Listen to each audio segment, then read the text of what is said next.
Muy, pero muy buenas noches para toda la Iglesia de Integración Cristiana, a los amigos, amigas que hoy una vez más se unen con nosotros para el estudio de la bendita palabra del Señor. Realmente sobra decir que es un medio que usamos, que ojalá no nos acostumbremos porque realmente hay mucha necesidad de verles, de compartir con ustedes como siempre el saludo, el abrazo, el estar muy cerca. Así que hoy todavía seguimos en casa, pero muy, muy cerquita a los propósitos de Dios. Así que vamos a ir inmediatamente a la palabra del Señor y el tema de hoy es ¿qué hacer frente a situaciones imposibles? ¿Qué hacer frente a situaciones imposibles? Cuando se pierde el propósito original de Dios, en medio de las pruebas, de los logros, de las luchas, podemos testificar del poder y tiempos de Dios cuando ocurren eventos que no planeamos. Por ejemplo, en este hacinamiento que hemos pasado, podemos decir que aparentemente quedamos quietos, pero Dios sigue trabajando en pos de nosotros. A Él le damos la gloria y estamos agradecidos porque Él nos muestra a través de su palabra que existen condiciones y personas también que han tenido que pasar por momentos difíciles. Y claro, nosotros como creyentes y también como la historia lo registra, la tendencia natural del ser humano es alejarse de Dios, es oponerse a Él y muchas veces en el carácter de la persona ocurren conductas como su formación, su educación y el medio que le rodea. Generalmente las personas quedan en un estado de esclavitud, de servidumbre, podríamos decir sin remedio, solo hasta que el Señor mismo, cuando envió a su Hijo, a nuestro Señor Jesucristo, que logró una victoria en la cruz, hoy provee en todo aquel que crea una única liberación posible ante tantas situaciones imposibles que hoy vivimos. Hoy quiero tomar la vida del profeta Eliseo, pero antes permítame hablarle acerca de situaciones imposibles para que cuando vivamos momentos difíciles no nos quedemos ahí parados pensando ¿y quién ayuda o quién hace algo? Sino que es necesario reaccionar. En este caso, nosotros que dependemos de Dios, debemos es de confiar en los tiempos justos de nuestro Dios, que en Él estamos bajo control y en Él descansamos para deshacer lo que es el pecado de la incredulidad y también ante situaciones imposibles que delante de Dios ellas tienen que desvanecerse porque Dios es mayor que todas las cosas. Cuando ocurren situaciones como hoy, lo interesante es cómo vamos a reaccionar.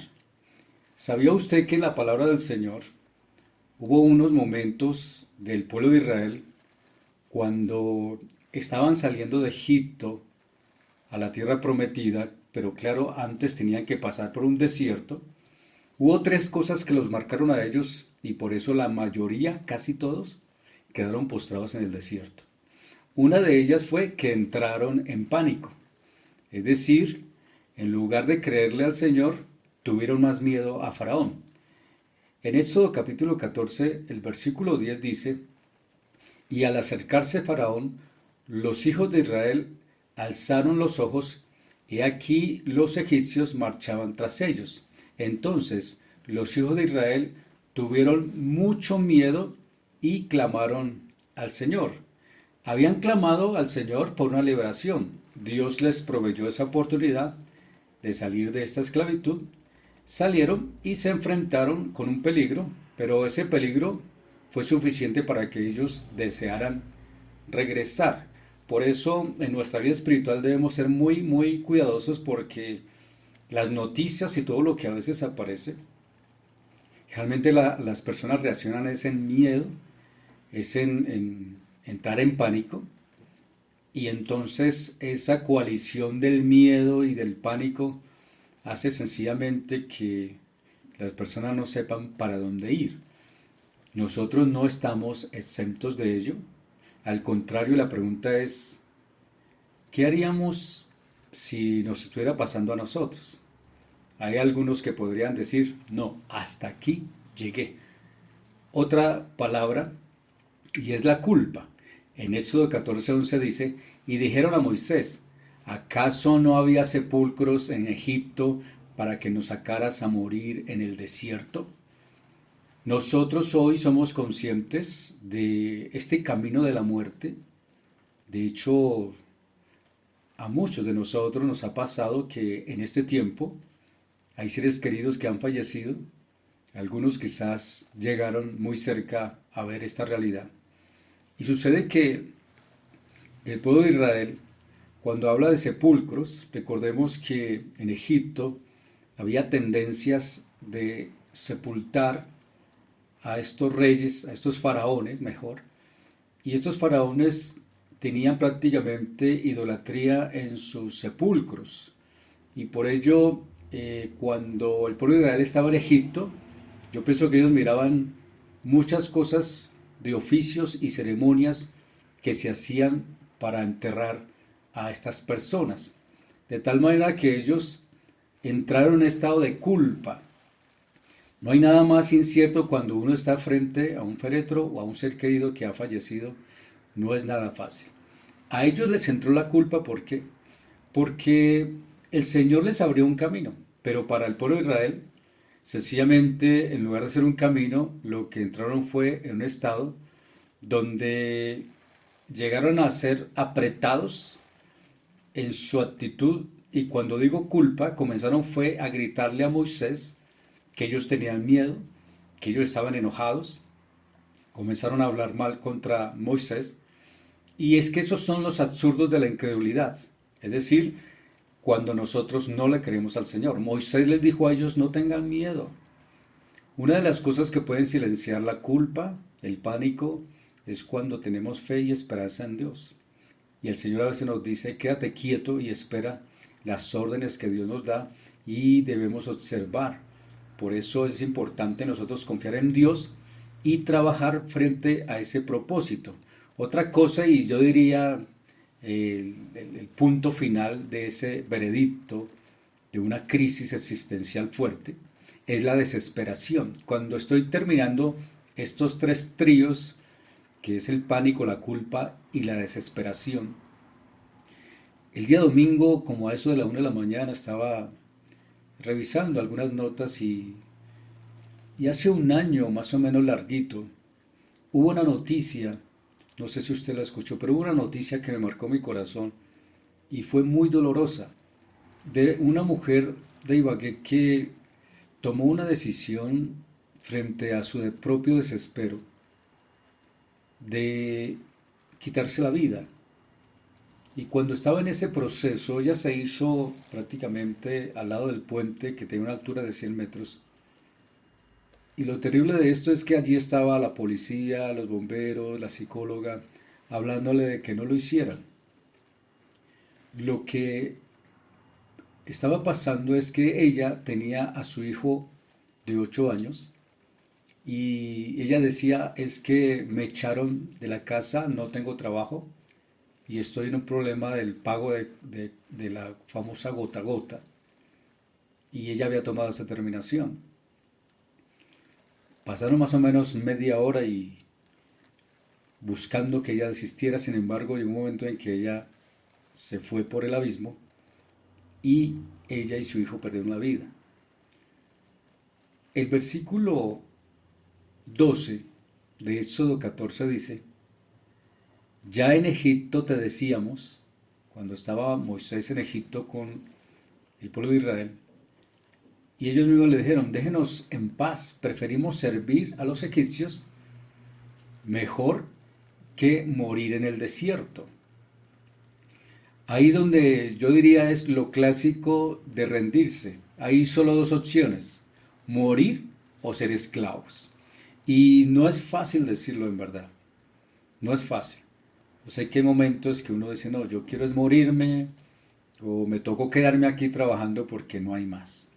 Si uno hace un análisis frente a lo que estaba pasando al pueblo de Israel saliendo de Egipto y con esa condición, que al frente estaba el mar, atrás estaba el ejército de Faraón, pero ellos no pensaron en algo más. Y es cuando le invito a usted hoy, en esta noche, a que piense, por favor, y pensemos que nuestra mente no se caracterice por mirar solamente los eventos reales en algo, sino que tengamos otras opciones. Por ejemplo, en este caso del pueblo de Israel, una opción era mirar al mar, repito, y mirar al ejército y ya, dijo, no, nos mataron.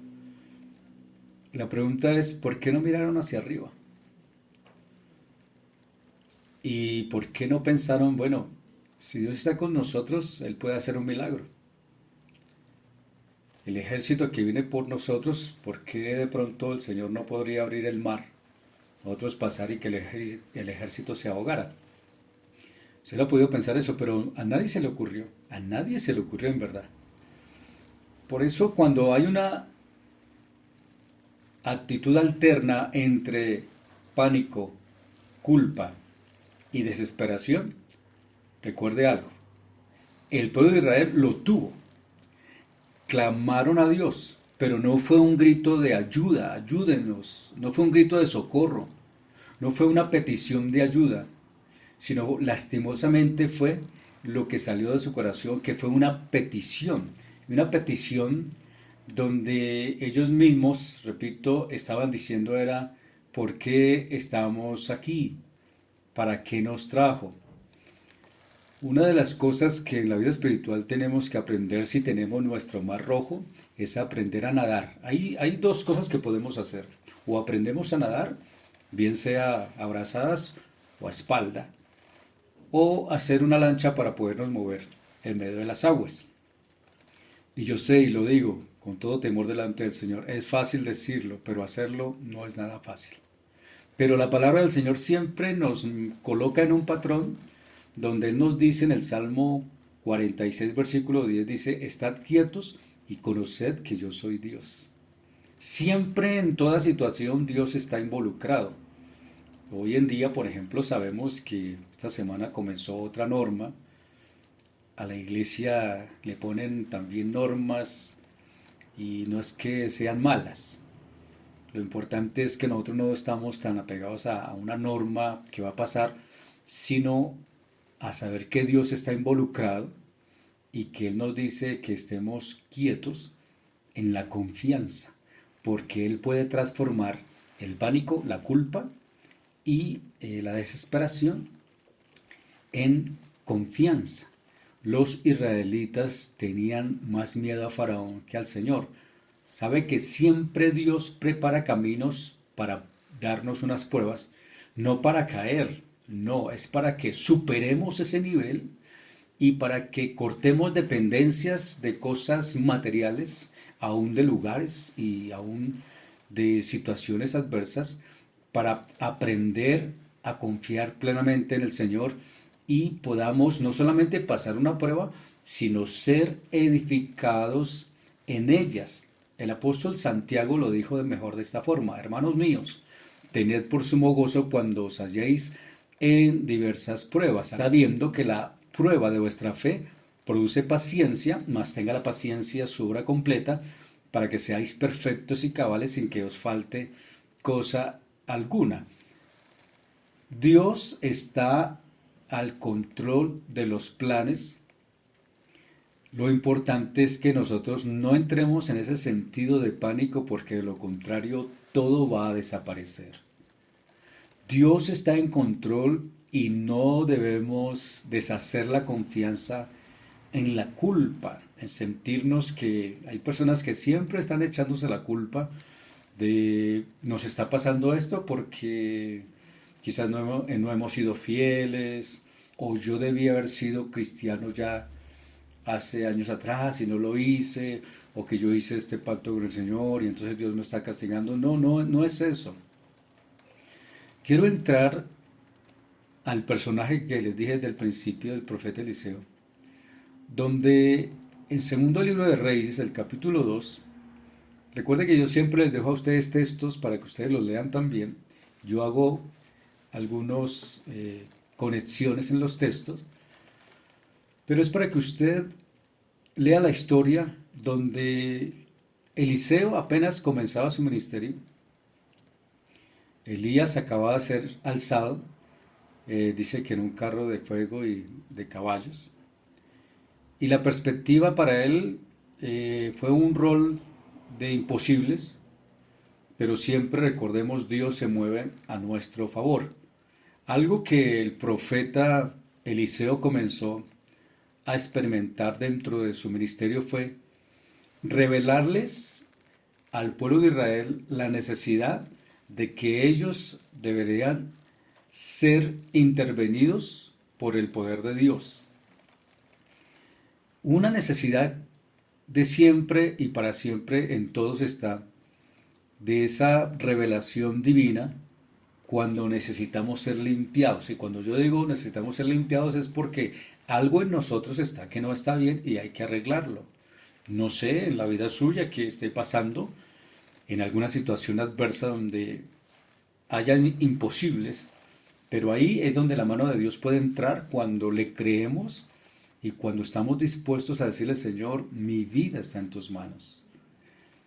Y la palabra dice en el versículo 19 de segundo libro de Reyes, capítulo 2, y los hombres de la ciudad dijeron a Eliseo, he aquí el lugar en donde está colocada esta ciudad es bueno, como mi señor ve, mas las aguas son malas y la tierra es estéril. Entonces él dijo, traedme una vasija nueva y poner en ella sal. Y se la trajeron. Y saliendo él a los manantiales de las aguas, echó dentro de la sal y dijo, así ha dicho Jehová, yo sané estas aguas, y no habrá más en ellas muerte ni enfermedad. Y fueron sanas las aguas hasta hoy, conforme a la palabra que el profeta habló.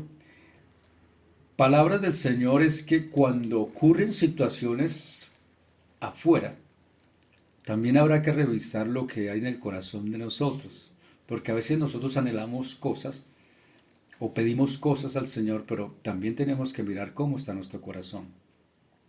En este caso, el pueblo de Israel estaba pasando por momentos difíciles y una de las situaciones también adversas que el profeta Eliseo tuvo fue estas aguas que estaban, no dice que estaban sanas y Dios obró un milagro.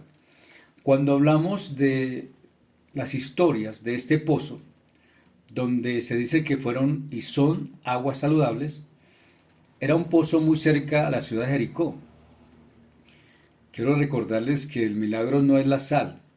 Hay símbolos en la Biblia donde se habla de que pueden hacer cosas, mas no es el milagro en sí por la sal que se le haya hecho esa reacción química en medio de la corrosión de esas aguas, sino que es donde Dios interviene de una forma preservando estas aguas, todo porque Él quería que el pueblo del Señor mirara lo que Él puede hacer. Cuando se habla de la sal, recordemos que siendo un símbolo, pero también, ¿qué nos dice el Señor? Que nosotros somos sal y luz. Y también en segundo libro de Crónicas, el capítulo 13, el versículo 5, este texto que dice, ¿no sabéis vosotros que Jehová Dios de Israel dio el reino a David sobre Israel para siempre, a él y a sus hijos? Y dice ahí, bajo pacto de sal, se está preguntando. Fue que el reino del rey David fue establecido por un pacto de sal, repito, usada simbólicamente en este milagro, que la nación no solo necesitaba una limpieza, sino la responsabilidad ante el pacto de Dios bajo ese control del reino dividido. Recordemos que cuando el rey David comenzó su reinado, lo hizo fue en Jerusalén, donde estaban las dos tribus del sur. Y se dice hasta el día de hoy que este manantial fluye hoy con aguas de un sabor placentero y se le llama el arroyo de Eliseo. Por eso no nos olvidemos que cuando pasan milagros en la vida, o si nosotros somos usados en milagros, pensemos, Dios en su misericordia nos ha llevado a disfrutar de su poder divino, pero también nos da también esa bendición de movernos en su santa voluntad, sabiendo que Él nos estará cuidando y que no nos corresponde primeramente ni jactarnos en un milagro, ni caer en la angustia, sino confiar en que los caminos hacia el Señor están abiertos. Y por eso el profeta Eliseo también enfatiza sobre algo muy importante, y es cuando la nación de Israel se revela a pesar de la palabra del Señor. ¿Cuántas veces Dios nos habla a través de su palabra, pero podemos caer en el estado de posponer y dejar para después lo que Dios nos está hablando hoy, lo cual también es un error? No podemos posponer algo que Dios está colocando en nuestro corazón. El segundo de Reyes, capítulo 2, 23, 24, dice: y fueron sanas las aguas hasta hoy, conforme a la palabra que habla Eliseo. Después subió de allí a Betel, y subiendo por el camino salieron unos muchachos de la ciudad, y se burlaban de él diciendo: calvo, sube, calvo, sube. Y mirando él atrás, los vio y los maldijo en el nombre de Jehová, y salieron dos osos del monte, y despedazaron de ellos a 42 muchachos. La primera vez que yo tuve la oportunidad de leer ese texto, la verdad es que yo dije que este profeta tenía o dos problemas, o quizás tres, y uno de ellos era que estaba de mal genio, no le daba de comer, o de pronto quiso usar el poder de Dios de una forma que no correspondía. Pero hoy, cuando ya hemos pasado algunos años en la palabra del Señor, vemos que en la antigüedad las personas se burlaban mucho de los profetas porque eran pocos, y sin embargo esa burla era con base a menosprecio frente a las cosas de Dios. En este caso la lectura nos enseña que eran jóvenes, jóvenes que eran conscientes de lo que ellos estaban haciendo. Se dice que ellos estaban más o menos fuera de la ciudad de Betel, y que en esa ciudad había adoración de Baal. Era un centro de adoración, de hecho.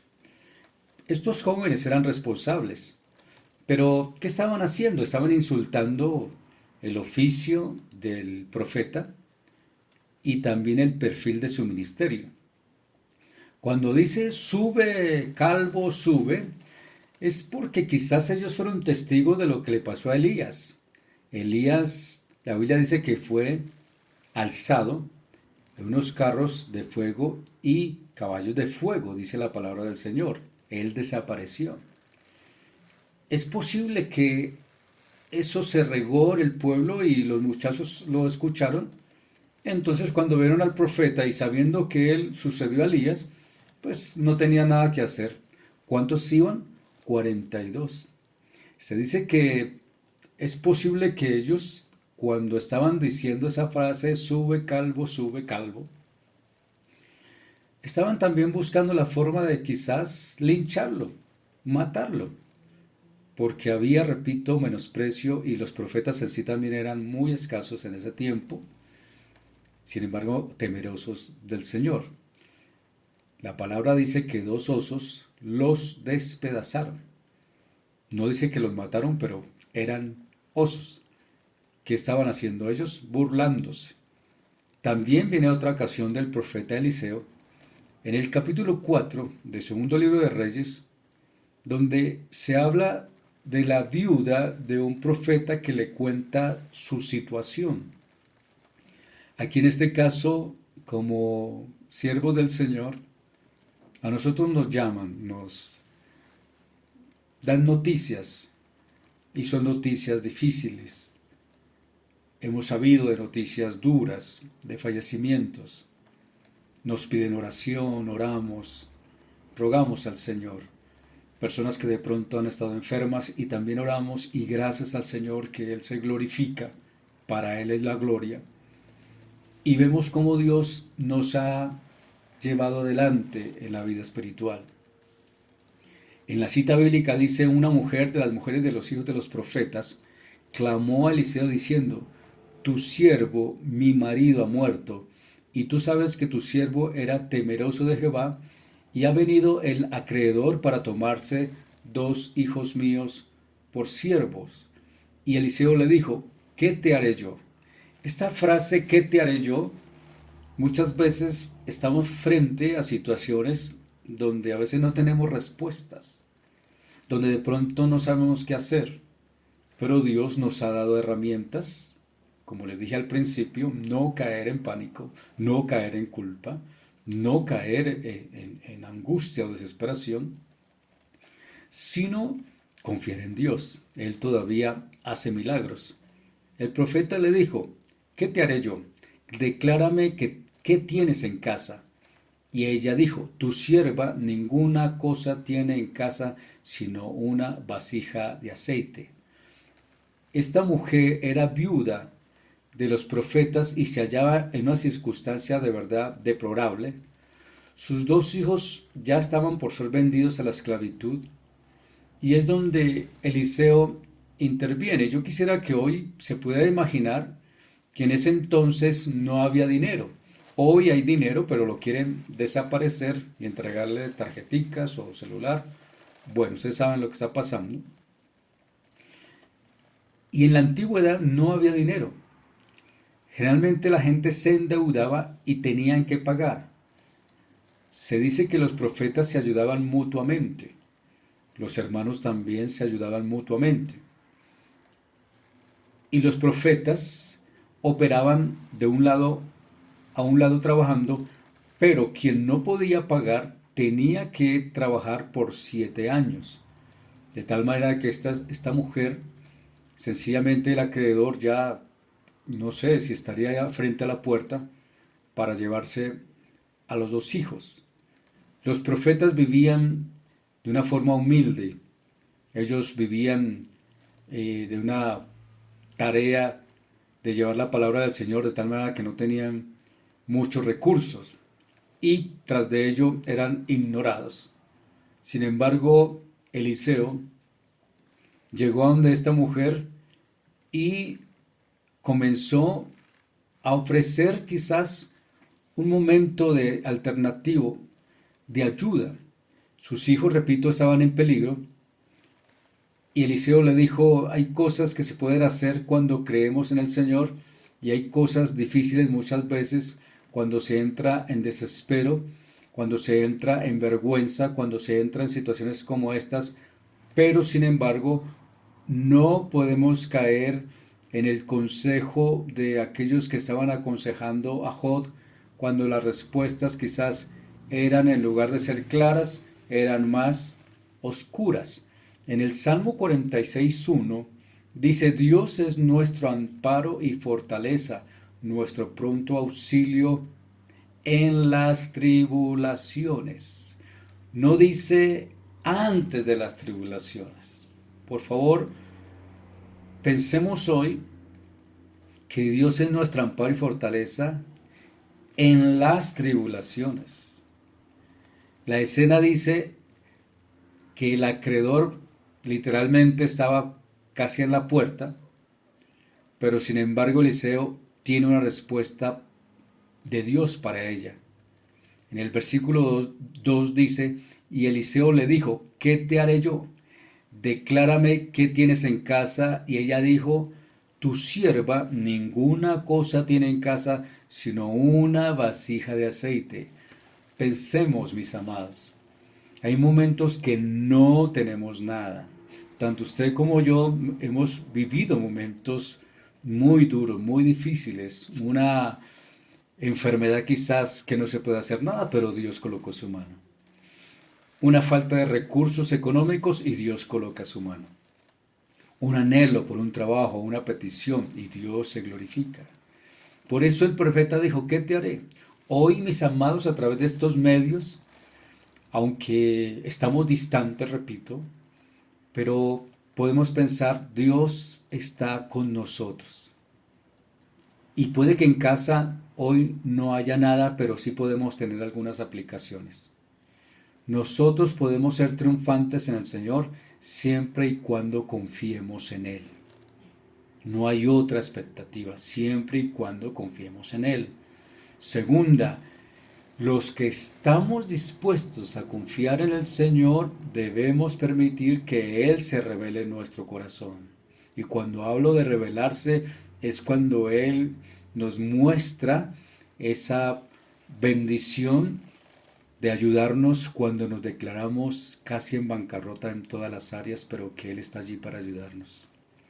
Y otra también importante, cuando Dios revela una solución a nuestra vida, nunca nos olvidemos de darle gracias y alabarle, adorar a nuestro Dios.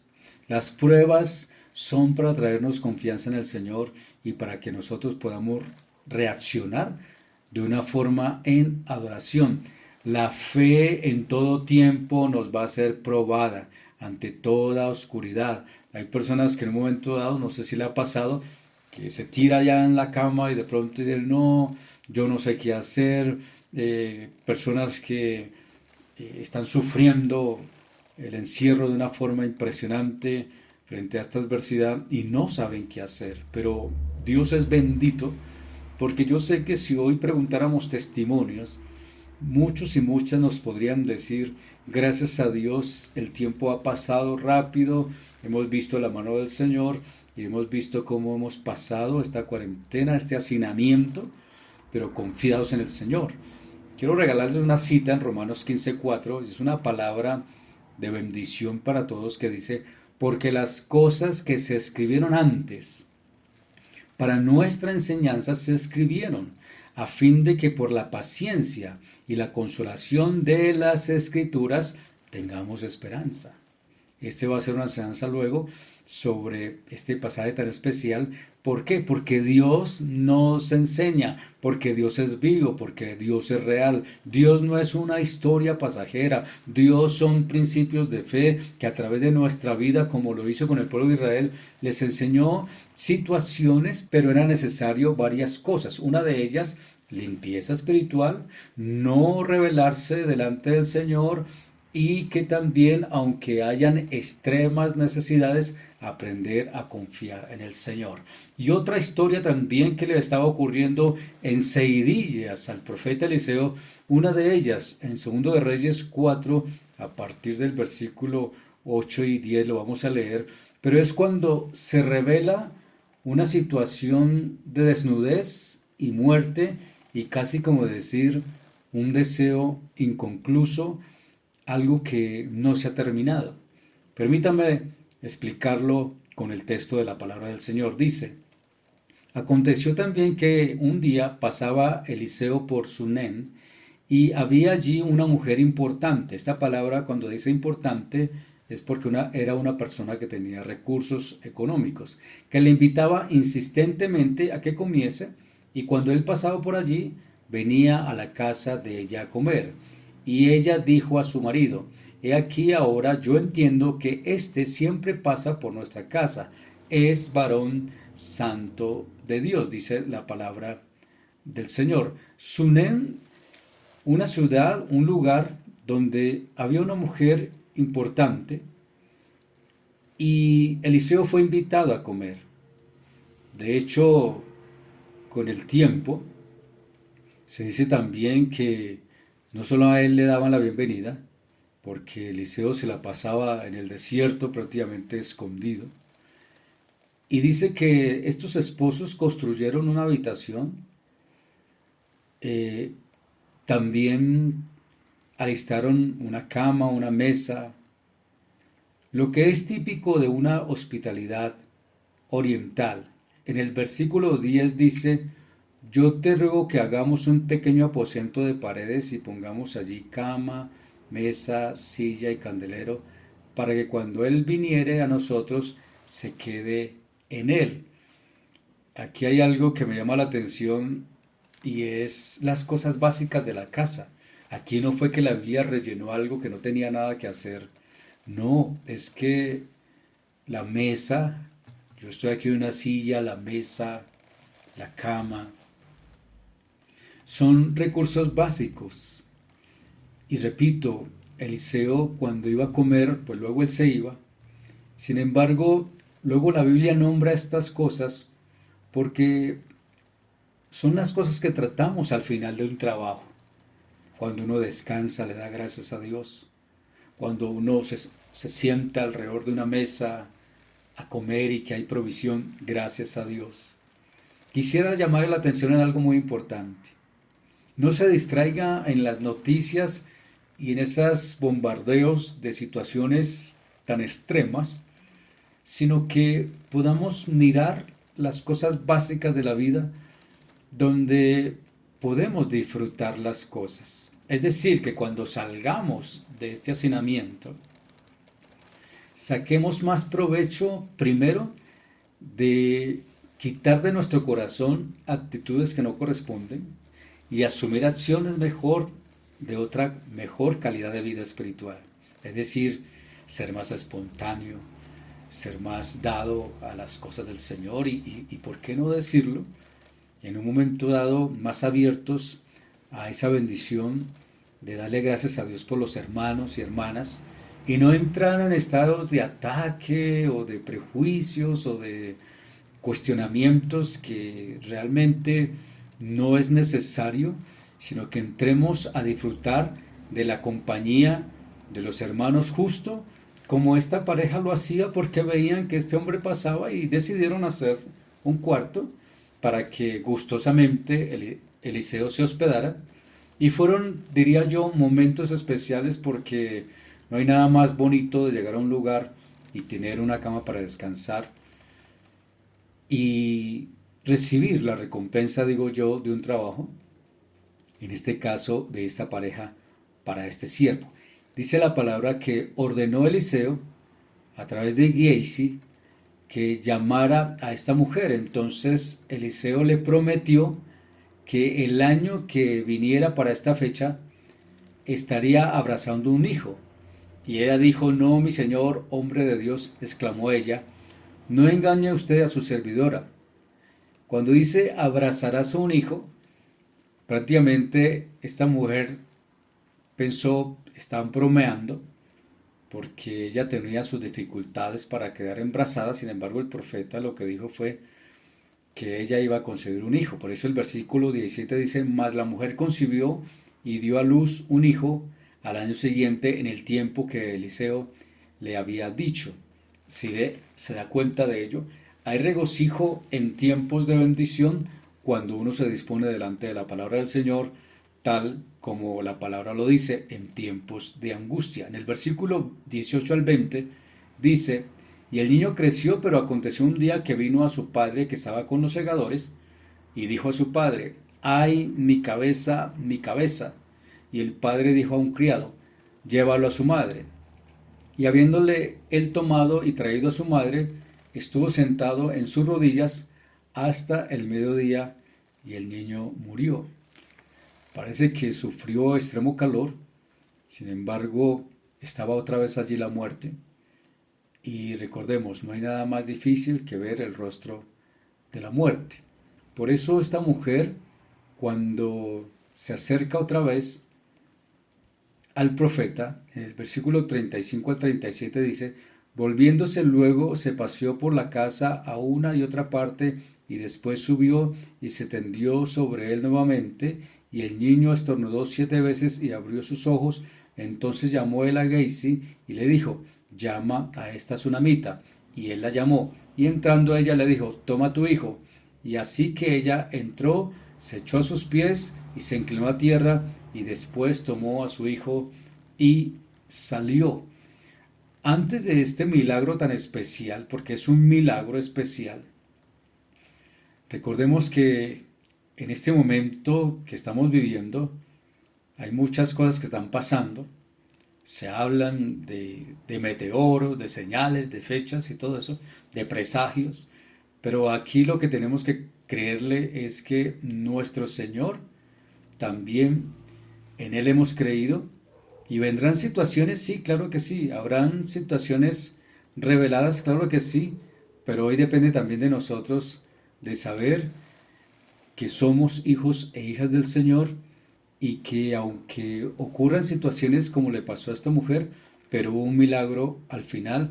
¿Por qué? Porque se cree en el Señor. Y podría yo decir también algo que la iglesia está esperando. La Biblia dice que seremos raptados y que luego vendrá también la primera resurrección y que los muertos en Cristo seremos levantados. Así que nosotros tenemos que saber que cual hijo de 12 años que murió y que fue resucitado, también un día nosotros vamos a morir, y si no viene el Señor antes, moriremos, pero luego la Biblia dice que seremos resucitados para gloria de nuestro Dios. Hay otro caso también que le ocurrió a Eliseo y ocurrió en torno a la comida. En el segundo libro de Reyes, capítulo 4, versículo 38 dice: Eliseo volvió a Gilgal cuando había una gran hambre en la tierra y los hijos de los profetas estaban con él, por lo que dijo a su criado: pon una olla grande y haz potaje para los hijos de los profetas. Cuando Eliseo volvió a Gilgal, allí había una comunidad de profetas, podríamos decir un seminario que fue fundado por Samuel, y Elías estuvo allí también, pero como siempre también en ese tiempo había hambre y había mucha necesidad.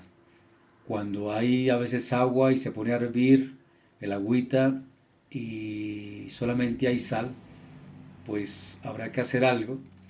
Y parece que un profeta discípulo salió, y mira lo que dice el versículo 39. Y salió uno al campo a recoger hierbas y halló una como parra montés y de ella llenó su falda de calabazas silvestres y volvió y las cortó en la olla del potaje, pues no sabía qué era. Parra montés. ¿Usted sabe qué es eso? Yo tampoco tengo idea. Sin embargo, ver agua hervida, pues él cortó eso en rebanadas, lo echó para simular una sopa. Y el versículo 40 dice: después sirvió para que comieran los hombres, pero sucedió que comiendo ellos de aquel guisado, gritaron diciendo: varón de Dios, hay muerte en esa olla, y no la pudieron comer. Cuando se dice que hay muerte, sencillamente se perdió el apetito. Sin embargo, la fe dice que se trajo harina y obró cuando se colocó dentro de la olla. Y recordemos algo: Dios hace cosas imposibles en medio de las crisis, pero no podemos ver la fe como un espectro o algo que no podemos saborear. Sí lo podemos hacer siempre y cuando le creamos al Señor. Y finalmente, también hay otra situación que al profeta le ocurrió en torno a la falta de suficiente comida. Mire esto, por favor, en Segundo de Reyes, capítulo 4, versículo 42-44 dice: vino entonces un hombre de Baal Salisa, el cual trajo al varón de Dios panes de primicias, 20 panes de cebada y trigo nuevo en su espiga, y él dijo: da a la gente para que coma. Y él respondió, su sirviente: ¿cómo pondré esto delante de 100 hombres? Pero él volvió a decir: da a la gente para que coma, porque así ha dicho Jehová: comerán y sobrará. Entonces los puso delante de ellos y comieron, y les sobró conforme a la palabra de Jehová. Más exactamente, 20 panes frente a 100 hombres. Pero el Señor, a través de su palabra, dice: comerán y sobrará. Es conforme a la palabra del Señor. Recordemos que la palabra pan, recuerda la palabra pan de vida. Estamos gozando esos devocionales. Cuando el Señor alimentó la multitud de los 5,000, había hambre y Él usó el pan y luego sobraron canastas de pan. No son evidencias emocionales, son reales, son milagros. Para finalizar, quisiera hacer algunas aplicaciones frente a situaciones imposibles. Ya hemos tocado varios aspectos que el profeta vivió, pero algo que sí debemos tener en cuenta para nosotros hoy. Y la primera de ellas es cuando estamos silenciados, cuando no sabemos qué hacer. Dios obra en nosotros y por eso debemos reconocer su poder. Cuando no hay comida en la mesa, Dios se va a deleitar en nosotros. ¿Por qué? porque desarrollamos la fe en nuestro corazón. Creerle al Señor. No sé cuál sea la situación ahora que esté pasando. Hambre, económicamente, la salud o espiritualmente una ausencia de fe, pues es necesario volver a activarlo. Con todo respeto, decirle creer en el Señor y comenzar. Número 2. Si nuestra fortaleza en Dios está quebrada, Dios va a obrar en nosotros siempre y cuando le demos la gloria a Él. Nunca le podemos robar a Él la gloria.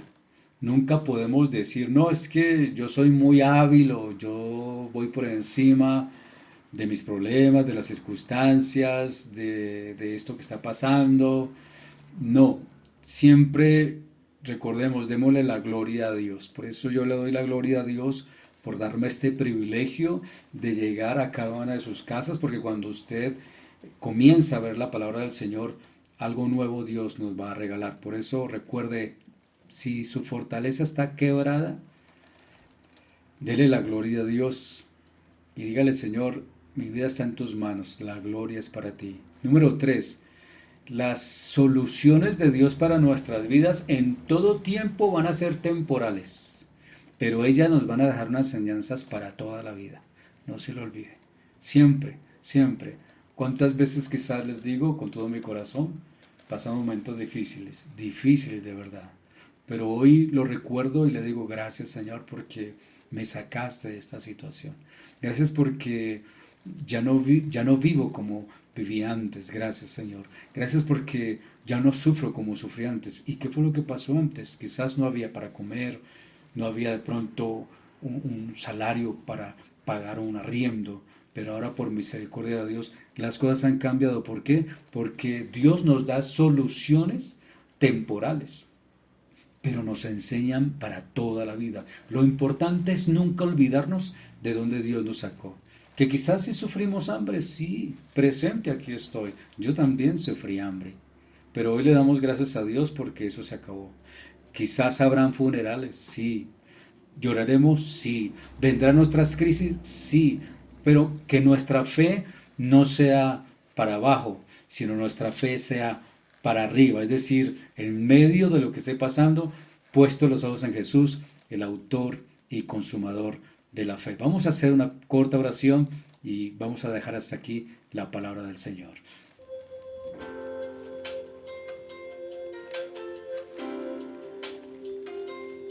Señor, a veces estamos frente a la espada y la pared. Hay situaciones difíciles, pero también podemos testificar que tú eres el Dios de los tiempos, de los eventos, aún los que no están planeados. Estamos en tus manos y gracias por enseñarnos a través de tu palabra, sobre todo porque tienes el remedio, porque tienes la solución.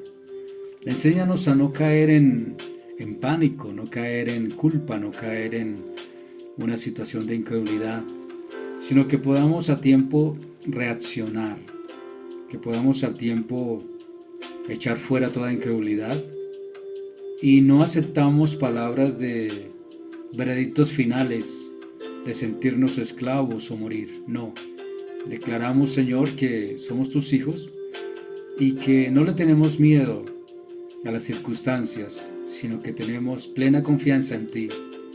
Permítenos pasar por las pruebas, ser pacientes, pedirte sabiduría en todo tiempo, Señor, y que descansemos en la confianza de lo que tú eres, Señor. Gracias por las enseñanzas que enmarcas en la vida del profeta Eliseo, son para nosotros.